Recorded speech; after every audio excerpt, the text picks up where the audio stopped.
Bonjour tout le monde et bienvenue dans cette nouvelle vidéo. Aujourd'hui, vidéo beaucoup plus technique, beaucoup plus transparente et beaucoup plus personnelle que d'habitude. Dans cette vidéo, je vais vous parler des motivations qui m'ont poussé à investir en bourse, pourquoi tout simplement j'investis en bourse et le but sera aussi de faire le bilan de mon PEA sur l'année 2024. Oui, je suis un petit peu en retard, c'est vrai, mais je pense qu'il est encore temps d'en faire un bilan, de voir qu'est-ce qui a marché et qu'est-ce qui n'a peut-être pas marché. C'est ce que nous allons voir ici dans cette vidéo.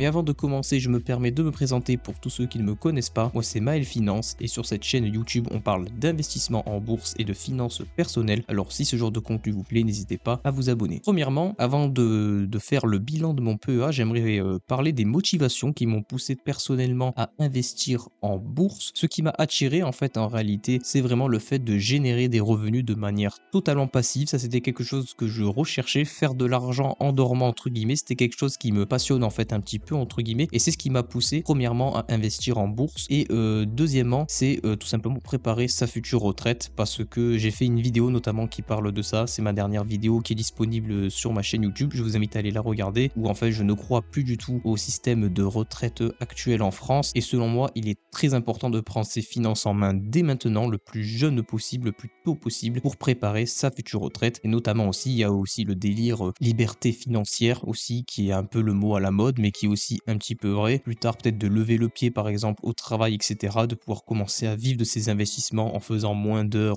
au travail, etc. C'est aussi quelque chose qui m'a attiré de ce point de vue-là. Mais il y a un autre point qui m'a un peu fasciné concernant la bourse, c'est quelque chose que j'ai entendu dans une vidéo d'un certain Guillaume que je vous mettrai en description qui parle de finances personnelles et d'investissement en bourse. C'est la phrase suivante qui dit: face je gagne, pile, tu perds. Et en fait, en réalité, c'est vraiment comme ça que je vois la bourse. Moi aussi, je rejoins totalement sa vision de la bourse. C'est que la bourse, selon moi, est pratiquement toujours gagnante. Parce que si la bourse, en fait, est menée à vraiment s'effondrer, en réalité, selon moi, bien sûr, c'est le monde économique qui s'effondrerait. Donc pour moi, c'est vraiment, si en bourse on gagne, tout le monde gagne. Et si en bourse on perd, en fait, c'est tout le monde perd. Et ça, c'est quelque chose qui m'a quand même, qui me trotte pas mal dans la tête et qu'elle, j'adhère totalement. Donc c'est ce qui m'a permis de franchir le pas parce qu'en fait, on se rend compte qu'en bourse, sur du long terme, on est tout le temps gagnant. Alors, depuis combien de temps j'investis en bourse? Parce que là, ici, on voit la date d'ouverture de mon compte, il est du 11 décembre 2023, mais en réalité, j'investis depuis plus longtemps que ça. Donc avant ça, j'investissais sur CTO, compte titre ordinaire, mais je l'ai fermé, donc j'ai investi pendant plus d'un an dessus, mais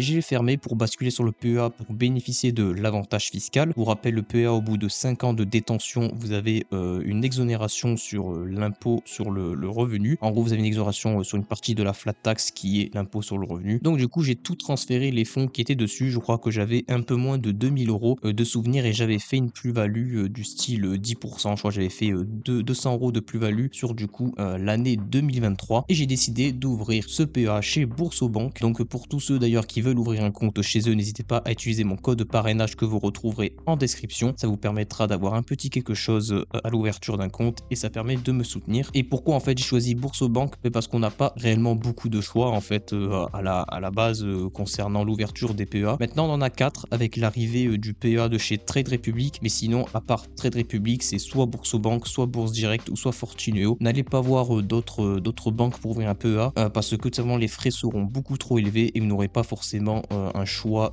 d'ETF ou d'actions très grand. Donc au final, Boursorama s'est avéré être mon choix car l'interface est plutôt pas mal et ils sont très compétitifs au niveau des prix. Maintenant, passons à la partie la plus intéressante, la partie bilan de mon PEA. Comme vous pouvez le voir, actuellement mon PEA s'évalue à plus de 7300 euros pour un investissement de 6300 euros et quelques. Donc une plus-value de presque 1000 euros avec 16% plus-value latente, ce qui est vraiment pas mal pour un peu plus d'un an d'investissement, sachant que du coup, il faudrait rajouter en soi les 200 euros de plus-value que j'avais fait sur l'année précédente. Mais là, en soi, ici, le but est de faire le bilan du PEA, donc on est concentré sur ça. Donc comment tout simplement j'ai organisé ma stratégie, je vais vous le montrer. Alors évidemment, je suis en gestion libre, c'est-à-dire que c'est moi-même qui définis les fonds que je vais choisir et la quantité que je vais investir tous les mois. Ma stratégie est super simple, c'est un DCA sur 3 ETF. Donc un DCA, c'est Dollar Cost Average, c'est-à-dire j'investis le même montant chaque mois sur du coup ces 3 ETF que je vais vous montrer ici. Premièrement, j'investis sur du S&P 500, ensuite sur de l'Eurostock 600 et du Nasdaq 100. J'investis à hauteur de 50% sur le S&P 500 et 20% sur le Nasdaq 100 et enfin 30% sur l'Eurostock 600. Alors pourquoi cette stratégie? Qu'est-ce qui m'a motivé à avoir cette stratégie-là? En réalité, j'ai une forte conviction sur les États-Unis. C'est pour ça du coup que je suis concentré à 70% sur les États-Unis. Ce nombre-là de 70% n'est pas pris au hasard, car en fait, en réalité, le marché boursier mondial est représenté à 70% par les États-Unis. Donc tout simplement, c'est pour ça que j'ai choisi d'investir à hauteur de 70% sur ce pays. Donc oui, certes, il y a 70% d'États-Unis, mais j'ai tout de même 50% S&P 500 et 20% Nasdaq. Donc pourquoi ce choix-là? Donc tout simplement, j'ai décidé de prendre du Nasdaq dans mon portefeuille d'investissement, car j'ai une vision qui est très long terme. J'ai 22 ans, je vais avoir 23 ans cette année, donc j'ai vraiment un horizon de temps, un horizon de placement qui est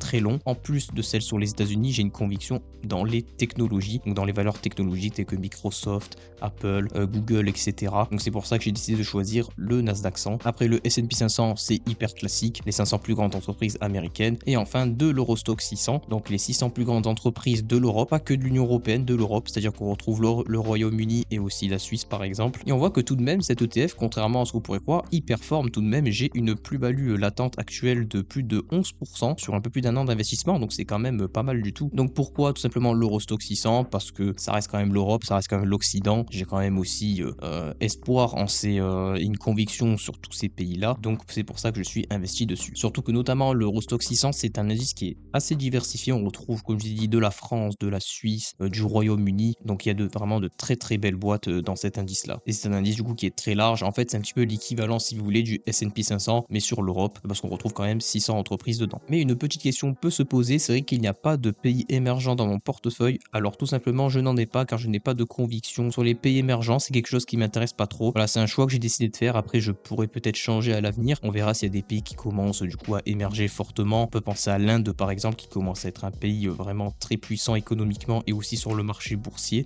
Donc on verra plus tard, mais pour l'instant, il n'y a pas de pays émergents dans mon portefeuille. À noter d'ailleurs que j'ai un petit suivi concernant mon PEA ici, donc qui permet de savoir là par exemple en regardant ici, on voit que je dois investir un peu plus dans le S&P 500 pour pouvoir respecter mes objectifs, donc ils sont de 50, 30, 20 comme je vous l'ai dit précédemment. Et sur cette année du coup 2025, je prévois d'épargner et d'investir 400 € par mois sur mon PEA, donc avec un salaire ici de 1100 € par mois, car oui, je suis alternant en école d'ingénieur, donc ce qui donne à peu près 400 € que je vais essayer d'investir en bourse tous les mois. Alors comment j'investis sur mes ETF tous les mois? Je vais pas forcément investir dans tous les ETF chaque mois. Alors là, le mois dernier, c'est ce que j'ai fait, enfin sur ce mois-ci. Comme vous voyez au niveau des derniers mouvements, j'ai sur toutes les lignes, mais par exemple, il se peut que le mois suivant, par exemple, je vais tout mettre sur le S&P 500, ensuite le deuxième mois, tout mettre sur l'Eurostock 600, ensuite sur le Nasdaq 100. En fait, c'est pas forcément le plus important que ça soit tout le temps réparti. Il faut que, en règle générale, à la fin de l'année, par exemple, on respecte à peu près cet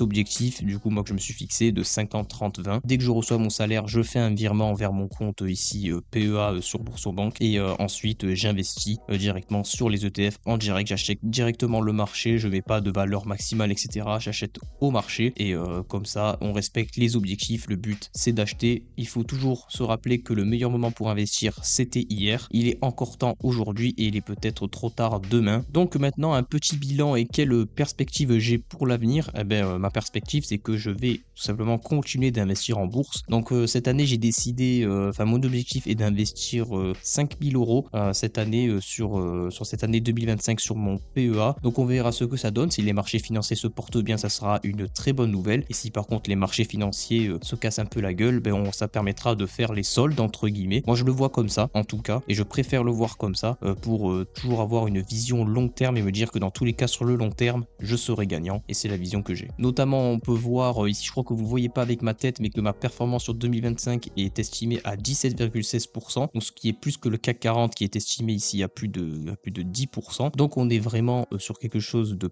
pas mal du tout. Et tout ça, c'est super simple, c'est uniquement en investissant sur le marché. Donc là, sur ces trois ETF là, le marché boursier européen et américain, tout simplement, on a une superbe performance, comme vous pouvez le voir ici, presque 18% sur un an avec le S&P 500, donc un retour quand même de plus de 500 €. C'est pas mal du tout. Et en fait, surtout, ça me donne de l'espoir et l'envie de continuer à investir sur les marchés financiers. À noter que oui, actuellement, j'ai un PEA jeune qui va bientôt se transformer en PEA classique. Du coup, c'est pour ça que j'ai un plafond de versement à 20 000 €. Ce plafond de versement passera à 150 000 €.